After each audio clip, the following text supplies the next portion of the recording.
Good morning मेरे प्यारे दोस्तों।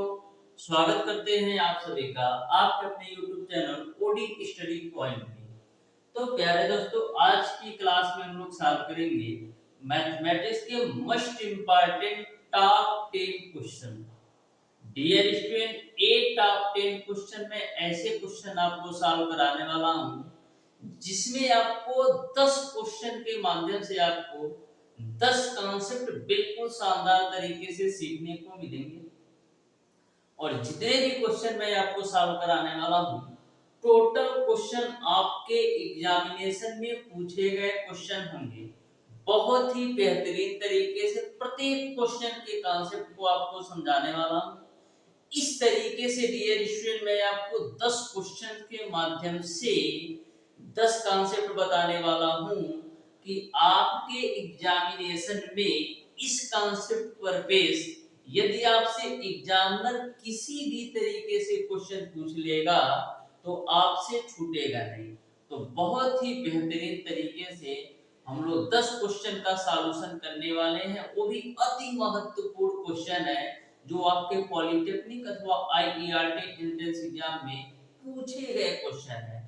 बहुत ही बेहतरीन तरीके से 10 क्वेश्चन के माध्यम से मैं आपको 10 कॉन्सेप्ट सिखाने वाला हूं। तो अगले आप 10 से 20 मिनट तक क्लास में बने रहिएगा। बहुत ही बेहतरीन क्लास होने वाली है। तो डियर स्टूडेंट, प्रत्येक क्वेश्चन को बिल्कुल कॉन्सेप्ट के साथ आपको बताऊंगा जिससे आपको किसी भी क्वेश्चन में किसी भी प्रकार का डाउट और कंफ्यूजन ना हो। तो डियर स्टूडेंट, स्टार्ट करते हैं आज की क्लास। तो क्वेश्चन नंबर 1 आपका इस प्रकार से पूछा गया है कि एक व्यक्ति 12% वार्षिक साधारण ब्याज अर्जित करने हेतु रुपया 5,000 की राशि पर 5 वर्ष के लिए अपने बैंक खाते में जमा करता है।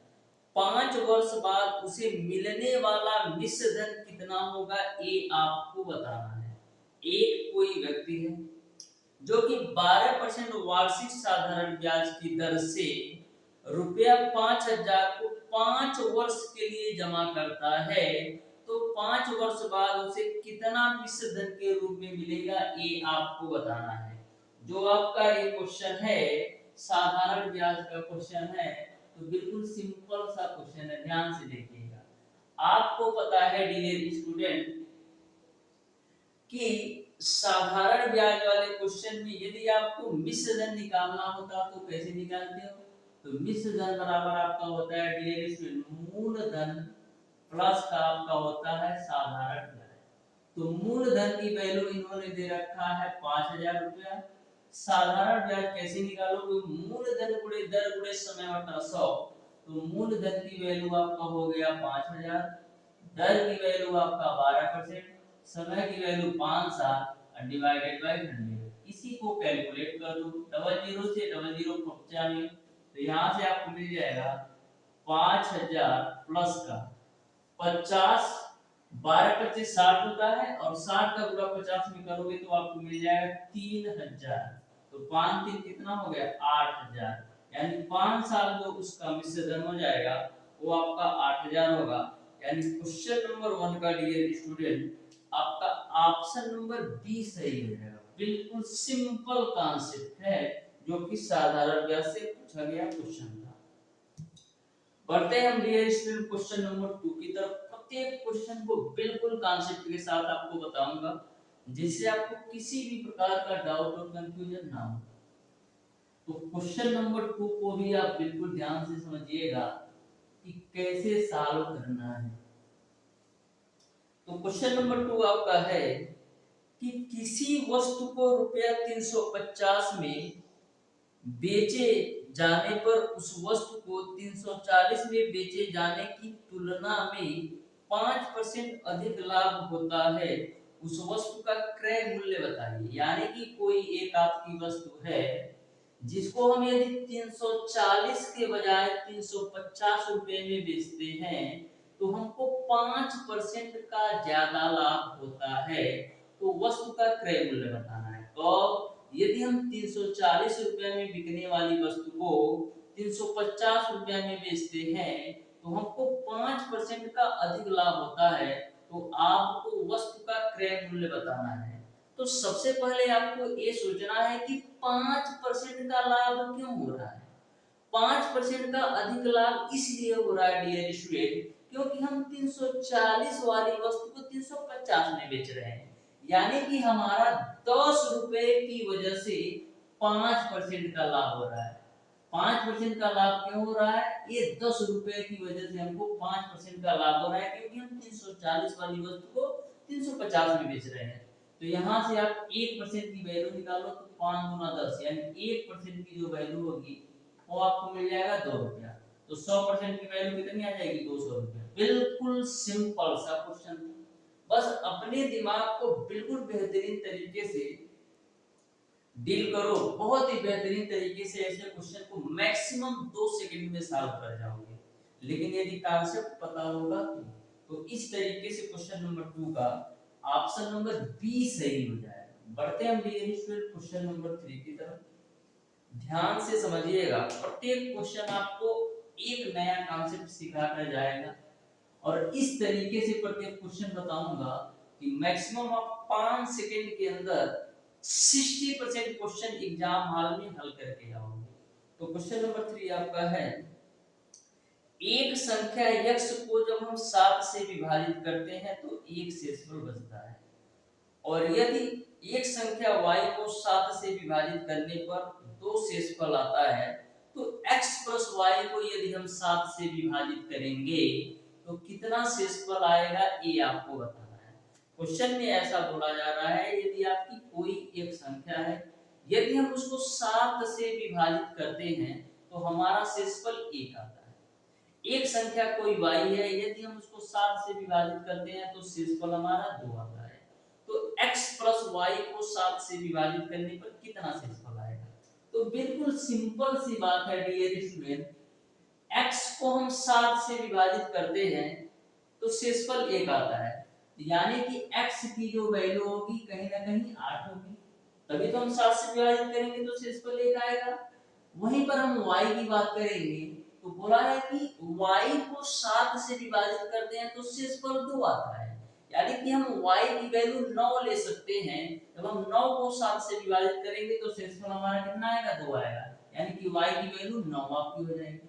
तो बोला है x प्लस y को 7 से विभाजित करने पर कितना आएगा? x प्लस y कितना हो रहा है? 9 और 17 को आप 7 से विभाजित करोगे तो शेषफल कितना आएगा? 3 आएगा। इस तरीके से क्वेश्चन नंबर 3 का ऑप्शन नंबर ए सही हो जाएगा। तो देख लो कितना सिंपल क्वेश्चन है, यदि आप दिमाग थोड़ा सा भी लगाओगे तो बहुत ही बेहतरीन तरीके से कर पाओगे। क्वेश्चन नंबर 4 पर चलिएगा डियर स्टूडेंट। तो क्वेश्चन नंबर 4 आपका है डियर स्टूडेंट, बोला है ए अकेले किसी कार्य को 32 दिन में पूरा कर सकता है, जबकि बी के साथ मिलकर वह उसी कार्य को 24 दिन में पूरा कर सकता है। यदि सी अकेले उसी कार्य को 64 दिन में पूरा कर सकता है, तो बी और सी उसी कार्य को कितने दिन में पूरा करेंगे, ये आप हमें बता दीजिए। तो देखना, टाइम एंड वर्क का बहुत ही बेहतरीन सा क्वेश्चन पूछा है।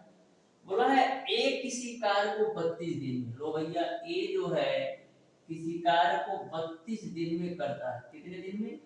32 दिन में करता है। और ए जब बी के साथ उसी कार्य को मिलकर करता है तो वह काम आपका 24 दिन में समाप्त होता है। ए किसी काम को 32 दिन में करता है और ए जब बी के साथ मिलकर उसी काम को करता है तो 24 दिन लगता है, और सी अकेले उसी काम को करने में 64 दिन का समय लेता है। तो आपको यह बताना है कि बी और सी साथ मिलकर उस कार्य को कितने दिन में करेंगे। तो सबसे पहले हम टोटल वर्क निकाल लेते हैं। तो देखो टोटल वर्क कितना सिंपल तरीके से निकालते हैं। हम करेंगे क्या, 32, 24 और 64 का एलसीएम ले लेते हैं। तो देखो 8 आएगा, 8 चौक 32, 8 3 24 और 8 घटाए 64, ठीक है, गुणे 4, तो ये आपका 32 वाला खत्म हो जाएगा। और 8 चौक 32, तो ये आपका 32 दूना 64, यानी ये आपका 2 देकर जाएगा। तो यहाँ से आपका 2 बचेगा और यहाँ से आपको 3 मिलेगा। यही आपका एलसीएम हो जाएगा। आप कैलकुलेट करके देख सकते हो। बिल्कुल सिंपल सा कॉन्सेप्ट है। देखो 8 चौक 32 दूना 64 और 8 से विभाजित आपका 24 भी हो जाएगा, लेकिन 3 बचेगा तो गुणे 3 लिख दिया, बिल्कुल सिंपल सा। ठीक है, अब देखो इसको आप कैलकुलेट मत करो, 32 से काटना है ना, तो 8 चौक आपका 32, यानी छोड़ कर क्या जाएगा, 3 दूना 6, यानी ए जो है एक दिन में 6 काम करेगा। अब देखो 24 से भाग देना है, तो 8 त्रिक 24, यानी कितना बचेगा आपका, 4 दूना 8, यानी ए और बी जो है मिलकर के 8 काम करेंगे एक दिन में। अब 64 से डिवाइड करना है, तो 8 चौक 32 दूना 64, यानी बचेगा कितना, 3, यानी कि जब हम 64 को इस पूरी संख्या में डिवाइड करेंगे तो हमको 3 बचेगा। बिल्कुल सिंपल है, कैलकुलेट करने की जरूरत ही नहीं है। अब देखो आपको बताना है इस पूरे कार्य को बी और सी मिलकर कितने दिन में करेंगे। तो देखो ए और बी जो है 8 काम करते हैं और ए अकेला आपका 6 काम करता है, तो बी कितना काम कर रहा होगा, बी जो है अकेले केवल और केवल 2 काम कर रहा होगा। बी और सी का बताना है, तो बी और सी मिलकर के कितना काम करेंगे, 3 और 2 5 काम, यानी कि इस टोटल काम को 5 की रेट से करेंगे। इसी को कैलकुलेट कर लो, तो देखो कितना आएगा, 8 चौक 32 होता है और 3 दूना 6 होता है, बट्टे का 5, कैलकुलेट करो कितना आएगा, देखो 6 दूना 12 और 6 3 18 1 19, ठीक है ना, वो 6 दूना 12 6 3 18 1 19 बट्टे 5 कर दो, इसको कैलकुलेट करो यानी मिक्स बिन में ला दो, तो आपका हो जाएगा 5 3 15, बचेगा 4 2 5 40, 2 बट्टे का 5, यानी 38 सही 2 बट्टे 5 दिन में बी और सी मिलकर के इस पूरे कार्य को कर जाएंगे। तो देखो कितना सिंपल सा क्वेश्चन है, आपको ज्यादा कैलकुलेशन करना ही नहीं है। बढ़ते हैं डियर स्टूडेंट क्वेश्चन नंबर 5 की तरफ। प्रत्येक क्वेश्चन में आपको एक नया कॉन्सेप्ट और कैलकुलेशन का मैं तरीका सिखाऊंगा, जिससे आप किसी भी क्वेश्चन को बिल्कुल सिंपल तरीके से सॉल्व कर सकते हो। इस तरीके से मैं आपको प्रत्येक क्वेश्चन में कॉन्सेप्ट और कैलकुलेशन को सिंपल बनाना सिखाऊंगा। तो क्वेश्चन नंबर 5 आपका है डियर स्टूडेंट, दे रखा है 144 बट्टे 0.144, 144 बट्टे का 0.144, ठीक है, बराबर में आपको दे रखा है 14.4 बट्टे का 1, 14.4 बट्टे का 1। अब देखो कितना सिंपल है, 14.4 से 144 को काट सकते हो, 14.4 से 144 को काटेंगे तो 10 बार में पूरी तरह से कट जाएगा, तो अब मिलेगा आपको 10 बट्टे का 0.144 बराबर 1 बट्टे x, तो यहाँ से आपको मिल जाएगा 10x की वैल्यू आपको मिल जाएगा 0.144, तो x की वैल्यू आपको मिल जाएगा 0.144 बट्टे का 10। अब देखो ऊपर से दशमलव हटाना है, तो ऊपर से दशमलव हटाने के लिए हम क्या करेंगे, नीचे और ऊपर 1000 से गुणा करेंगे, तो ऊपर जब 1000 से गुणा करोगे दशमलव हटेगा और नीचे जब 1000 से गुणा करोगे तो इस तरीके से आ जाएगा। अब देखो कितने अंक में दशमलव रहेगा, 1 2 3 4, तो 4 अंक में दशमलव लगा तो 0.0144, बिल्कुल सिंपल। इस तरीके से क्वेश्चन नंबर 5 का dear student option number B सही हो जाएगा। हमेशा कैलकुलेशन को सिंपल बनाना सीखिए, ज्यादा आप कैलकुलेटिव करना मत सीखिए। तो बढ़ते हैं डियर स्टूडेंट क्वेश्चन नंबर 6 की तरफ। बहुत ही बेहतरीन कांसेप्ट आपको सीखने को मिल रहा होगा, क्योंकि प्रत्येक क्वेश्चन को मैं बिल्कुल आसान और सिंपल भाषा में आपको बता रहा हूं। तो क्वेश्चन नंबर 6 आपका है डियर स्टूडेंट, एक निश्चित मूलधन पर 8% वार्षिक दर पर 3 वर्षों में अर्जित जो साधारण ब्याज है वो आपका 1200 है। 2 वर्षों में 10% वार्षिक दर पर उस मूलधन की दोगुनी राशि पर अर्जित चक्रवृद्धि ब्याज कितना होगा, ये आपको बताना है। तो आप जब क्वेश्चन को अच्छी तरीके से पढ़े होंगे तो आपको एक चीज समझ में आ रही होगी कि सबसे पहले हमको मूलधन पता होना चाहिए। तो मूलधन कैसे निकालोगे, आप स्टार्टिंग में पढ़िएगा तो यहाँ पर दर 8% दे रखा है, समय 3 साल दे रखा है और साधारण ब्याज आपको 1200 दे रखा है। तो इस साधारण ब्याज वाले फार्मूले से आप मूलधन निकाल सकते हो। तो साधारण ब्याज बराबर क्या होता है, मूलधन गुणे दर गुणे समय बटे का समय। तो साधारण ब्याज आपको दे रखा है 1200 रुपया। मूलधन निकाल लो, दर की वैल्यू 8% है, समय का मान 3 साल है, बटे का 100 कर लो। ठीक है, अब देखो हम काटते हैं तो 8 से काटेंगे तो 8 एकम 8, 8 पचे 40 जीरो, फिर 3 से काटेंगे तो 3 पच्चे 15 यानी 50 आ जाएगा। तो P की वैल्यू कितना मिल जाएगा 100 गुणे 50 यानी कि 5000। P की वैल्यू आपने निकाल लिया 5000। क्वेश्चन में आगे जब पढ़िएगा तो बोला है कि 2 वर्षों में 10% वार्षिक दर पर मूलधन की दोगुनी राशि, यानी कि जो आपका मूलधन है इसकी दोगुनी राशि। तो अब मूलधन कितना आ जाएगा, तो नया जो मूलधन आपका आ जाएगा, यानी P1 मान लो नया मूलधन कितना आ जाएगा, मूलधन का दोगुना, यानी कि नया मूलधन आपका 10,000 हो जाएगा। तो इस पर चक्रवृद्धि ब्याज कितना होगा ये आपको बताना है। तो चक्रवृद्धि ब्याज निकालने के लिए सबसे पहले चक्रवृद्धि विसर्जन निकालो। तो A बराबर P, तो P की वैल्यू आपका है 10,000, 1 प्लस R की वैल्यू है 10 बट्टे का 100 अब पावर समय का मान 2 साल है। ठीक है, यहाँ से देखो 0 से 0 कैंसिल आउट कर दो तो मिलेगा आपको 10,000 गुणे 10 सेकंड 10 से 11 बट्टे 10 गुणे 11 बट्टे 10, ये जो 0 कैंसिल। ठीक है, तो यहां से आपको मिलेगा कितना, ये देखो तो मिल जाएगा आपको 100 गुणे 11 गुणे 11 करोगे कितना मिलेगा 131, 131 से गुणा 100 में करोगे तो आपको मिल जाएगा 12,100। ठीक है ना। हो अब देखो मिश्र धन आपका आ गया 12,100, अब मूलधन आपका था 10,000, तो मिश्र धन में से मूलधन घटा दो कितना मिल जाएगा 2100 रुपए, यानी कि जो चक्रवृद्धि ब्याज होगा वो आपका 2100 रुपया होगा। यानी कि क्वेश्चन नंबर 6 का आपका ऑप्शन नंबर बी सही हो जाएगा। ऑप्शन नंबर बी जो होगा बिल्कुल राइट आंसर होगा। बढ़ते हैं डियर स्टूडेंट क्वेश्चन नंबर 7 की तरफ। बहुत ही बेहतरीन तरीके से आपको सारे क्वेश्चन के कांसेप्ट समझ में आ रहे होंगे, क्योंकि मैं बिल्कुल सिंपल और आसान वे में सारे क्वेश्चन का कैलकुलेशन करा रहा हूं, जिससे आपको सारी चीजें अच्छी तरीके से समझ में आ सके। तो क्वेश्चन नंबर 7 आपका है निम्न को सरलतम रूप में लिखिए। देखो कितना सिंपल सा क्वेश्चन है, आपको सरल बनाना है। दे रखा है √81 प्लस का √0.81 √0.81 प्लस का √0.0081 अब ब्रैकेट के बाहर आपको दे रखा है √10,000। ठीक है, इसकी वैल्यू क्या है ये आप हमें बता दो। ठीक है, ध्यान से देखो कैसे कैलकुलेट हो।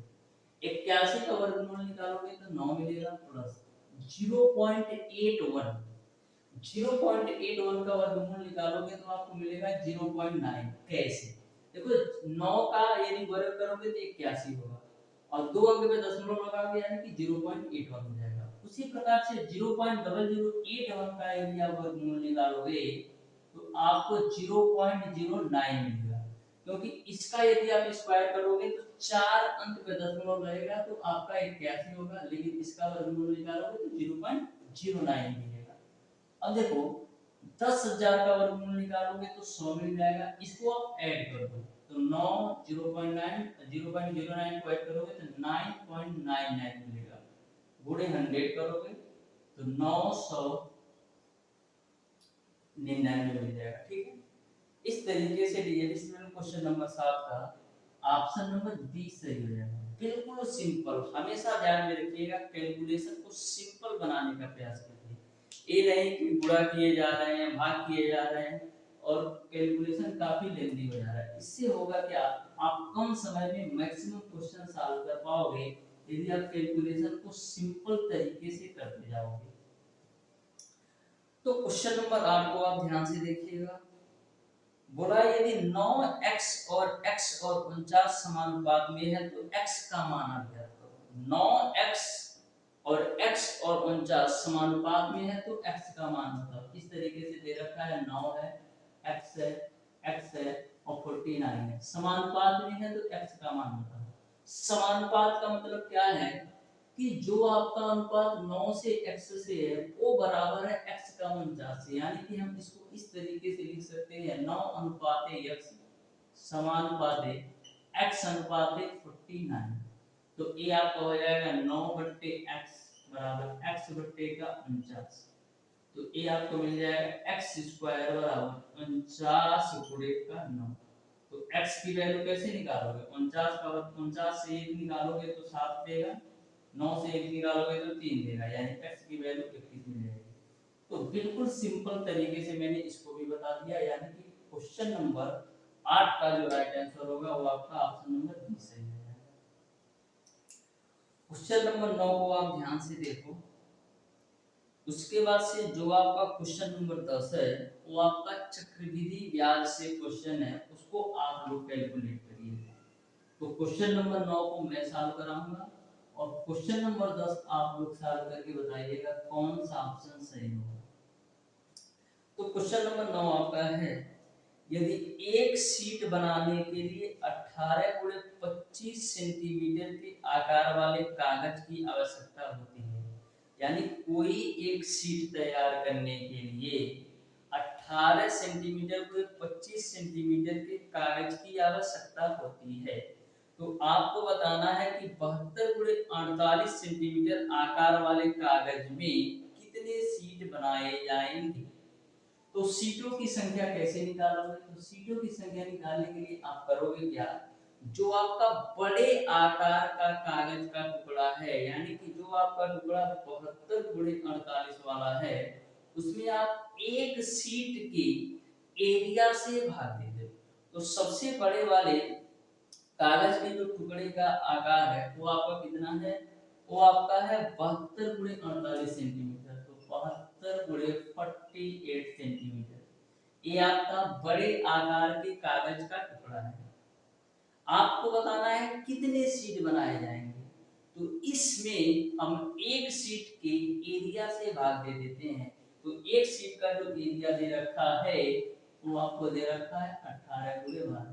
तो 18 चौको 72 और 12 चौक 48। तो कितना सीट बनेगा, 16 सीट बनेगा। देखो कितना सिंपल है। इस तरीके से क्वेश्चन नंबर 9 का ऑप्शन नंबर सी सही है। क्वेश्चन नंबर 10 को आप बिल्कुल ध्यान से समझ लो, क्वेश्चन आपको ही सॉल्व करना है। बोला है यदि ब्याज की दर पहले वर्ष 4% हो, दूसरे वर्ष 5% हो और तीसरे वर्ष 6% हो, तो 25,000 की राशि पर 3 वर्ष का चक्रवृद्धि ब्याज कितना होगा। तो मैंने जब पहली ही क्लास लिया था साधारण एवं चक्रवृद्धि ब्याज का, तो मैंने आपको बताया था कि जब ब्याज की दर अलग अलग हो तो ऐसे कंडीशन में चक्रवृद्धि विसर्जन कैसे निकालते हो। आपका फार्मूला होता है a बराबर p 1 प्लस r1/100 गुणे 1 प्लस r2/100 गुणे 1 प्लस r3/100। इस फार्मूले से क्वेश्चन नंबर 10 को आप सॉल्व कीजिएगा और बताइएगा कौन सा ऑप्शन सही होगा। तो प्यारे दोस्तों आज की क्लास को यहीं तक रखते हैं। आज की क्लास आपको कैसी लगी कमेंट बॉक्स में कमेंट करके जरूर बताइएगा। मिलते हैं डियर स्टूडेंट नेक्स्ट क्लास में।